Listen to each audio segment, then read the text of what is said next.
Did you know that not all Croatian sounds the same?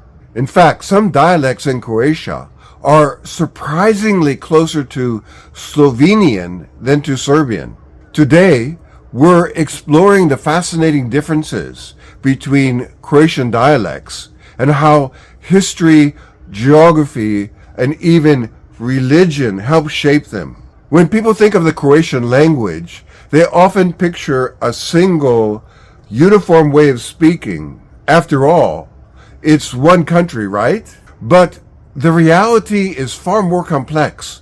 Croatia is home to a rich tapestry of dialects, shaped not just by geography, but also by centuries of history, cultural divides, and faith traditions. In the Northwest, especially around Zagreb, people traditionally speak Kaikavian, a dialect with vocabulary, pronunciation, and grammar that closely resembles Slovenian. This isn't surprising, given that northwestern Croatia borders Slovenia and was historically part of the Austro-Hungarian Empire, bringing cultural and linguistic influences from Central Europe. Most of the time, you would expect that the country's standard language is spoken in the capital of the country. But that's not quite the case in Croatia. While Zagreb is the capital, its traditional dialect, Kaikavian, is the most distinct form of Croatian. Kaikavian is full of unique features, making it feel closer to Slovenian than to standard language taught in schools. That standard language, by the way, is based on the Stokavian dialect. In fact, Stokavian isn't just the foundation of standard Croatian, it's also the basis of standard Serbian and Bosnian, and was once part of the broader Serbo-Croatian language. This means that the standard Croatian spoken in schools and used in media is actually quite similar to Serbian. Meanwhile, southern and eastern parts of Croatia were more closely connected to the Serbian-speaking regions and were influenced by the Ottoman Empire's reach into the Balkans. But this wasn't just a passive inheritance of history. It led to vibrant cultural and linguistic creations that continue to shape the region today. In these areas, we find rich traditions of epic poetry and storytelling, blending Slavic and Ottoman motifs, and folk music that carries echoes of both worlds. Architectural styles in Osijek and the Slavonia region reflect centuries of cultural layering with Ottoman elements alongside Baroque and Central European influences. Even the cuisine tells a story of cross-cultural exchange. In fact, Slavonia's history includes periods of significant Serbian influence, particularly through migrations, religious affiliations, and political involvement. The region saw increased Serbian presence following Ottoman conquest, and later during the Habsburg period. Serbs also played a notable role in the Kingdom of Croatia-Slavonia, even with limited political representation due to gerrymandering of the voting districts. These aren't just relics of the past. They're living traditions, shaping how people speak, celebrate, and connect with each other. The dialects in these regions reflect this blend too, showing features and words influenced by Serbian and even older Ottoman terms woven into everyday speech. So when we listen to dialects of Croatia today, we're not just hearing isolated languages. We're hearing a living history, a story of cultural encounters that left a lasting mark. Now let's listen to 10 example sentences in Kaikavian, Slovenian, and Serbian and see how similar or different they are. Pay attention to the shared words and unique differences. What are you doing now? I know you coming with me to the market. Kaj delaš zdaj? Igreš z menom na plac. Kaj delaš zdaj? In greš z mano na tržnico? Šta radiš sada? I ideš sa mnom na pijacu? I went into the kitchen to prepare dinner because we are all hungry. Šla sam v kuhinju pripremit večeru, jer smo vijesaj gladni. Šla sem v kuhinjo pripravit večerjo, ker smo vsi lačni. Otišla sam u kuhinju da spremim večeru, jer smo svi gladni.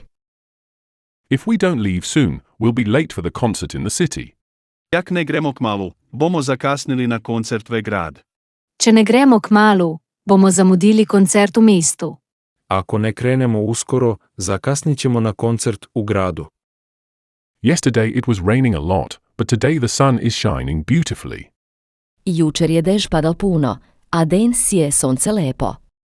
Včeraj je veliko deževalo, danes pa lepo sije sonce. Juče je padala jaka kiša, a danas lepo sija sunce.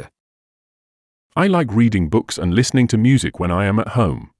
Rada čitam knjige i poslušam muziku kad sam doma. Rada berem knjige in poslušam glasbo, kadar sam doma. Volim da čitam knjige i slušam muziku kad sam kod kuće. After we finish eating, we can go for a walk by the river. Kad pojemo, lahko idemo na šetnju pri reki. Ko bomo pojedli, lahko gremo na sprehod ob reki.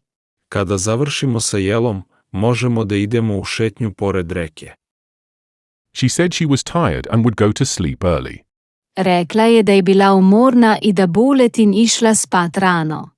Rekla je, da je bila utrujena in da bo šla spat zgodaj. Rekla je da je bila umorna i da će ići da spava rano. We often visit our grandmother who lives in the countryside. Pogosto hodimo k babici ki živi na selu. Pogosto hodimo k babici, ki živi na podeželju. Često posjećujemo baku koja živi na selu. The children are playing outside, even though it's cold today. Deka se igraju vani, čeprav je danes hladno. Otroci se igrajo zunaj, čeprav je danes hladno. Deca se igraju napolju, iako je danas hladno. We will meet at the bus stop at 7 o'clock in the morning. Najdemo se na avtobusnoj postaji v 7 zjutraj. Dobimo se na avtobusni postaji ob 7 zjutraj. Naći ćemo se na autobuskoj stanici u 7 ujutru. So, as we've seen, Croatia is home to a fascinating range of dialects, each shaped by geography, history, and culture. From Kaikavian in the northwest, with its strong ties to Slovenian, to Stokavian in the south and east, connecting closely to Serbian. The diversity is truly remarkable. Whether you're listening for familiar words, exploring layers of faith and tradition, or just enjoying the richness of language, remember, dialects aren't just about differences.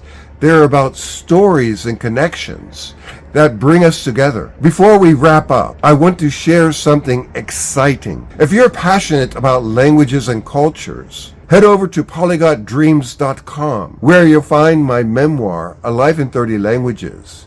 It's available in multiple languages, including dual language editions and versions with audio narration, perfect for learners who want to combine reading and listening for deeper study. In this memoir, I share my adventures in 99 countries to the date I wrote the book, along with insights on how to learn languages best, drawn from my own experiences and research as a professor of cross-cultural management. Whether you're a polyglot, a language learner, or simply curious about the world, it's a resource to inspire and inform. So don't forget to visit Polyglot Dreams, the link is in the description, to explore the memoir and expand your language horizon. Thank you for listening, and see you in the next video.